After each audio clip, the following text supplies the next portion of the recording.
उत्तर प्रदेश का ज्योति मौर्य प्रकरण अभी थमा भी नहीं है कि उत्तराखंड में एक ऐसा ही मामला सामने आया है जहां एक पति अपने पत्नी से न्याय मांग रहा है। हरिद्वार के रहने वाले हैं नितिन जैन जी, जो हल्द्वानी के बुद्ध पार्क में धरने में बैठे हैं। नितिन जी, आप किन मांगों को लेकर धरने में बैठे हुए हैं? नमस्कार। मैं नितिन जैन हूँ, हरिद्वार से आया हूँ और मेरी पत्नी इंग्लिश विषय की है। मैंने 2011 से उसको पीएचडी कराई। उसके बाद उसकी नौकरी लगी। नौकरी लगने के बाद उसका दिमाग बहुत ज़्यादा ख़राब हो गया कि भाई मेरे को नौकरी के प्रति वो हो गई है, मेरे से बच्ची से मेरे से मिलाती नहीं है और मेरे खिलाफ अलग अलग मुकदमे दर्ज कराती रहती है, जो कि सारे बेबुनियाद हैं। हर मुकदमों में वो खारिज हो जाते हैं क्योंकि वो उनमें कोई सत्यता नहीं होती। लेकिन औरत होने के नाते उसको हर जगह उसकी वो माना जाता है। कोर्ट कचहरी में भी उसको ही सुनवाई होती है क्योंकि वो महिला है।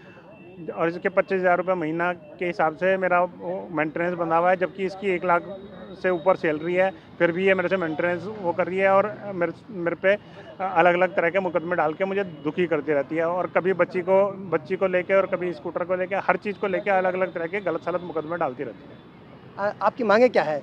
क्या किस तरह से न्याय चाहते हैं? क्या आप डिवोर्स चाहते हैं या बच्चे चाहते हैं? क्या बच्चे भी कोई इनके साथ में हैं?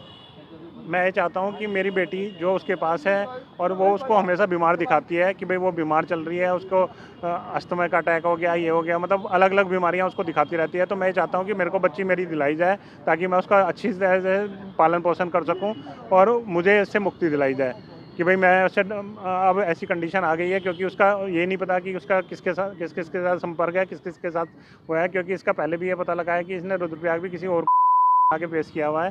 तो मैं चाहता हूँ कि मुझे इससे मुक्ति मिले और मेरी बेटी मेरे को मिल जाए। शादी कब हुई और उनकी नौकरी कब लगी इस तरह से, और आपने उनको क्या क्या आप शिक्षा दिलाई आपने? इनकी नौकरी 2018 में पहले इंटर कॉलेज में लगी थी, उसके बाद 2020 में इनके डिग्री कॉलेज में लगी है।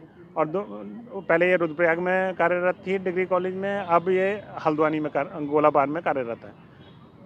तो अभी तक ऐसा पिछले 2014 से शादी का बताया जा रहा है, पर 14 से अभी तक इस तरह से क्या रहा कि जो आप लोगों के बीच में वार्ता नहीं हो पाई या समझौता भी होने की कोशिश की गई? ऐसा क्या रहा कि आपने अभी ज्योति मौर्य प्रकरण आने के बाद इस तरह से आप एकदम सामने आए हैं? नहीं, हमारा 2-3 बार हमारा म्यूचुअल अंडरस्टैंडिंग हुई है। कई बार कोर्ट में जज साहब ने भी समझाया था कि भाई जब तुम दोनों पढ़े लिखे हो तो तुम इस मैटर को अपने आप क्यों नहीं निपटाते। तो उन्होंने भी बैठ के हमारे बीच में आपस में वो करवाया था। तो उसमें यह हुआ था कि भाई मैंने इसको फ्लैट भी दे रखा है, इसको और पैसे भी दे रखे हैं, सब चीज़ दी हुई है। तो इसको ये हुआ था कि भाई बिना पैसे लिए दिए और फैसला कर लिया जाए।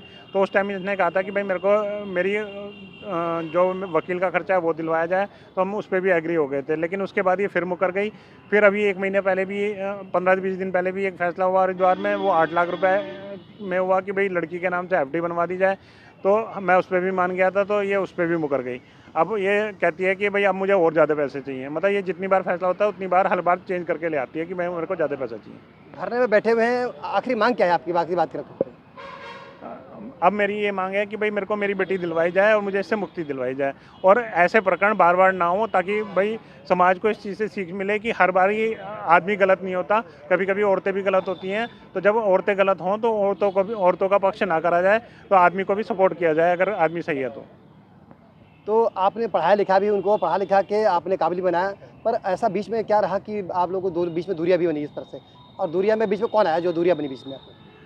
मैंने इसको 2011 से ही पढ़ाया, लैपटॉप दिलवाया, इसकी पीएचडी में पूरी हेल्प कराई। वहाँ पे हरिद्वार में ही एक टीचर से इसको सपोर्ट दिलवाया, पूरा इसका पीएचडी करवाने में वो रहा। और हर जगह मैं इसको लेके भी गया हूँ, इसके वाइवा तक मैं लेके गया हूँ। इसका नैनीताल में वाइवा हुआ, उसमें भी सब सपोर्ट किया है मैंने। लेकिन जब इसका 2016 से हमारे बीच में, जब जैसे ही इसके बच्ची हुई है, जब से हमारे बीच में दूरियाँ आनी शुरू हो गई थी। फिर उसके बाद जब इसकी नौकरी लग गई, जब से तो बहुत ही ज़्यादा स्थिति हमारे बीच में हो गई थी। फिर और 1-2 बंदे जिसको इस तरह से मिल गए जिनके सपोर्ट से ये हर टाइम मेरे से लड़ती है और मेरे को तंग करने लगी।